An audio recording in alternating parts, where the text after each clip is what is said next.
Hi, I'm Urvashi Chawla and I'm a career strategist by profession.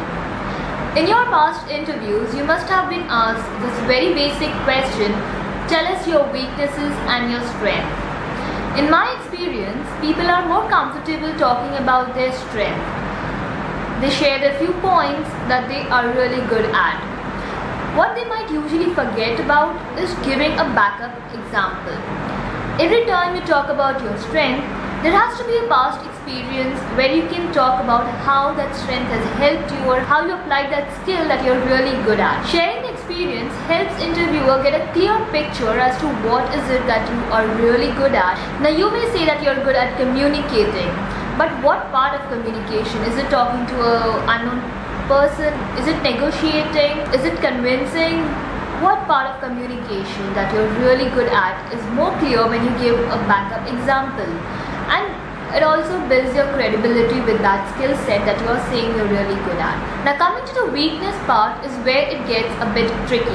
People are often confused as to what is it that is my weakness, or I know I'm not a perfect person, I have a lot of weakness, but which one do I share with the interviewer? The idea behind asking your weakness is not really about understanding what your weakness is.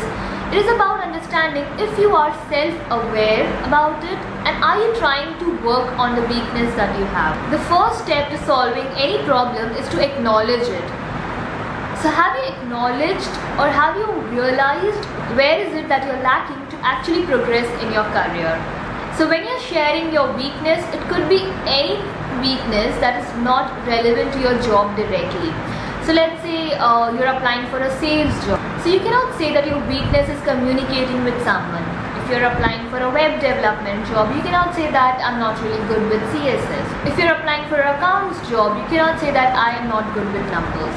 So as long as your weakness is not directly related to the field or to the job that you're applying to, you can share any of your weakness that you're currently working on, and do share how is it that you're working on those skills and how is it that you're improving on that. That shows the interviewer that you're a kind of a person who constantly believes in improving, who believes in self-growth. So to answer the question about your strengths and weaknesses, give your strength with a backup example, give your weakness with the action plan that you have to improve on it. Hope this helps you to crack your next interview. All the best, and if you have anything that you want to communicate, do write to me. Thank you.